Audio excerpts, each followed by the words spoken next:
My name is Swapnil, and I'm part of the program committee, and I will be the session moderator for the next few sessions. So next up, we have Gerardo Viviers from the RIPE NCC, who will be talking about the RIPE Atlas project. Gerardo has been a trainer at the RIPE NCC since 2014. He travels throughout the RIPE NCC region, that is Europe, Middle East, and parts of Central Asia, to primarily give training courses on a number of topics, including local internet registries, IPv6, and routing registry. Gerardo has worked at several internet hosting companies before joining the RIPE NCC in 2009 as an IP resource analyst for the registration and services department. Gerardo, over to you. Thank you. That was a really nice introduction. It makes me sound more important than I am. Well, I'm very happy to be able to present here at the INNOG. I hope my sound is good. And I'll start my presentation right away. All good, Gerardo. Go ahead. Excellent. Let's see. So I'm going to talk about RIPE Atlas. And this is one of the tools that we've been developing over the past years for the good of the internet. So the first question that probably appears when we talk about RIPE Atlas is, what is it?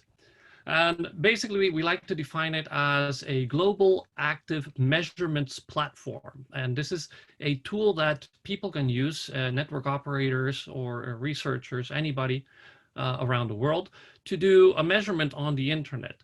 And the goal of this tool is to view the internet reachability. So we have, when we operate a network, a view of our own network. But what happens after it passes our border router, or router, however you like to call it, is beyond our view. So we have to be able to see what is happening on the internet to figure out if our network is reachable as we intend it to be.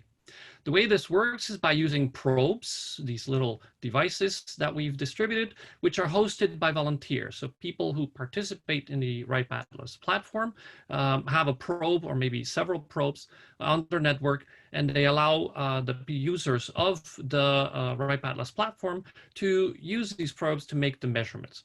And all this data that is gathered around is made available for the general public to view and process and use for their own purposes. So these probes that we've talked about are these little small devices that you can see here on the left. These are the standard probes, and they're really like lightweight devices that can do very little, like only pings and trace routes and really simple activities. We have also more heavy duty probes, which are called anchors. And these are able to receive measurements from probes distributed, as well as make measurements. At the moment, we're recording around 10,000 results per second from all the measurements that are being run, which are actually around 24,000 measurements at this moment, between pings, trace routes, and other types of measurements. We also have now software probes because, of course, sustainability, durability, etc. We want to keep the world a bit more greener, so less plastic. And so we've developed a software probe, which you can run on a virtual machine, a router, or even Raspberry Pi. This is the link where you can actually look up the software probe. The types of measurements, we have several types running at the same time. So we have the built-in global measurements towards all the root name servers around the world. This sort of gives a constant view of what is happening on the internet at this moment. And the results from these measurements are visualized in internet traffic maps. So you can see, depending on the color of the different probes around the world and the root name servers, how reachable they are at that moment in time. There's also built-in regional measurements towards the anchors. So when there's a probe in a certain region, like for example in India, and there are several anchors located, the probe will also do a standard measurement towards that anchor to see how much time, ping, trace route, all that kind of measurements, so that you can see within the region how the reachability is. And of course, it wouldn't be useful for other people if you couldn't create your own measurements. So you can create your own customized measurements towards a specified target your own server or a router or any other device which has an IP address. And you can do pings, trace routes, DNS measurements to see how a DNS server is responding, SSL, TLS measurements to see about the certificates, NTPs, of course, and HTTPs. Now, there's a little asterisk next to HTTP because it isn't just an HTTP measurement to any web server. It's an HTTP measurement to our anchors. This is a very simple schematic of how the RIPE Atlas platform works. So from the left, you have the user who can access this platform using the web interface, the API, so you can actually create your own programs to talk to the RIPE Atlas. The command line interpreter for those of you that like to work on the command line. And of course, we have the streaming service where you can latch on with a script to gather real-time information coming from streams of data. We have the controllers, which are of course in our data center in the data repository, and these talk to the anchors and the probes, but actually they don't initiate the connection for security reasons. The anchors and the probes initiate the connection with the controller. So this way it can't be used for attacks like a DDoS or something like that, hijacked. So in a nutshell, it would work like this. Suppose the user is in the United States. We have the Atlas controllers near our data center, and there's a user server in South Africa. Now the user wants to see how visible this server is from different points around the world. So it selects several probes within the region that it wants to test, creates a measurement, and then the system will talk to the RIPE Atlas controllers, who will then sign up the available probes around the world. And these will then do the measurement to the user server and then pass on the data back to the data repository so that the user can download it or visualize it with the different graphics.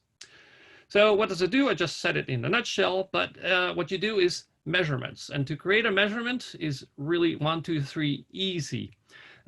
You would go to the web interface, select to create a new measurement, give it a definition like ping, trace route, DNS, the target, and then just click on create my measurement. With the default settings, you would get 10 probes from around the world. And after the probes are available, they do the measurement, and you can then download your measurements from the website itself. Like I said, most of the measurements, I can't say all of them, but most of them are all open to the public. If you make your own measurement and you don't want to make it public, you can hide it from the view. So in these measurements, besides downloading all the values so that you can process them, there's also visualizations that you can look at. Like, for example, the list of probes and their RTT, their round trip time. So you could see, for example, where these probes are located, when the measurement was done, and what was the round trip time towards the destination. So you can see, for example, in this graphic, that there are 3 probes from a certain country, which I can't recognize because it's too small. But 2 of the probes have a certain round trip time, and one of them has a much more larger or longer round trip time. And this would give you some information as to how reachable your server would be from that destination. You also have a color-coded map with round trip time, so you could see from which geographic region where these probes are located, your server is more visible or reachable. So the greener the color, the more reachable or the better the value of the round trip time. There's also other tools like the latency mon, which allows you to compare different latency trends from different probes or groups of probes towards the target that you're trying to measure to. So there's a lot of visualizations that you can use to analyze the data. Several use cases. So why would I use RIPE Atlas? I've kind of hinted at it over my past slides. But first of all, it would be for troubleshooting the internet. Like I said, we have a view towards our own networks, but we don't have a view towards the outside, towards the rest of the internet. So if you would want to see where a problem might be lying for a situation that's happening for a customer, for example, you could do a trace route measurement and then see from all the results from the different probes that you enlisted for the measurement, where the problem might be. So from different vantage points across the internet. Another would be for monitoring your network. So you could, for example, have a very high availability server, which you want to see if it is actually available or if problems are going to appear over time. So these measurements that are being done are in real time, and then you can latch on to this stream of data and look for anomalies like a high latency or high ping time to see if something is happening in that region where the problem is occurring. One other application that's actually really interesting from the talk that we just heard about IXPs is the IXP country JEDI. And what this does is it takes the data from all the probes that are inside a country, it makes a matrix, and it checks if the paths to the probes and to the IXPs is actually remaining inside the country. Now, I've made here a couple of days ago these screenshots from the different probes that are in India. And as you can see on the left, which is IPv4, we could see that some traffic to these destinations is leaving the country. So these lines that you see leaving to the left from India, these are connections that are going outside the country and then coming back. Regarding IPv6, we can see that all the traffic remains inside the country based on the probes that we have that are IPv6 enabled. So check out the IXP country JEDI in case you want to see more about this. Now, to improve the tool, there are several things that you can do that we actually would like to ask you to do. And one of them would be to deploy more probes. And the idea about having more probes around the world is that it will improve the usability of RIPE Atlas. More probes means that people can do more measurements because there will be more probes available for other people to use. And of course, there will be more vantage points all over the world from where you can measure a network. To help improve RIPE Atlas, we have the RIPE Atlas community, which a lot of people are involved. We have the probe hosts, so the people who have the hosts, put them in their networks, the anchor hosts, who also have them in their networks, the ambassadors, who are people who are actively promoting RIPE Atlas, like Anurag and Swapnil, the two hosts here at INNOG.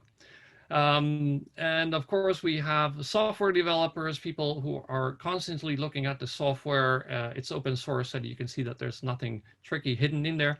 The sponsors who help with some money to keep the system running, scientists who are making measurements to see the health of the internet, and of course, the general users. So there's many ways that you can participate. We have on the website for the people who participate in the community, who are the most prominent probes, who are the big spenders of credits, the new arrivals, sponsors, anchor hosts, and of course photos and conferences where we appear. And of course, this one will be there as well. If you want to be a RIPE Atlas ambassador, we really appreciate that. You can talk to Anurag or Swapnil, or otherwise contact us directly. And basically what ambassadors do is they help people to get a probe, be it a hardware one, or help them to install a software probe, and help them to get on with creating measurements and using it. They also, of course, attend meetings to be able to spread the word. If you want to learn more about RIPE Atlas or how to install a software probe, we are going to organize, or we are organizing a 2-day webinar event. It's just 2 hours on the 18th and on the 19th. It will start at 10:30 Amsterdam time, so around 2 o'clock India time. And our two ambassadors, Anurag and Swapnil, will be demonstrating with a live demo how to install a software probe. And I'm saying live demo, but I think maybe it will be a slideshow. I don't know. Anurag and Swapnil can probably confirm that. More details are to follow. We are still busy with the organization, so we'll see how we make the link to log in to the webinar available for everybody.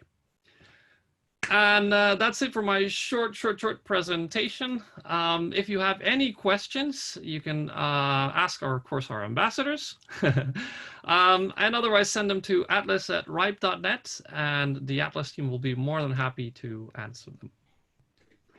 Excellent. So Thank you, Gerardo, for the presentation. So to answer your question, on the 18th and 19th, I am going to attempt a live demo, and hopefully the demo gods will be with me on that day.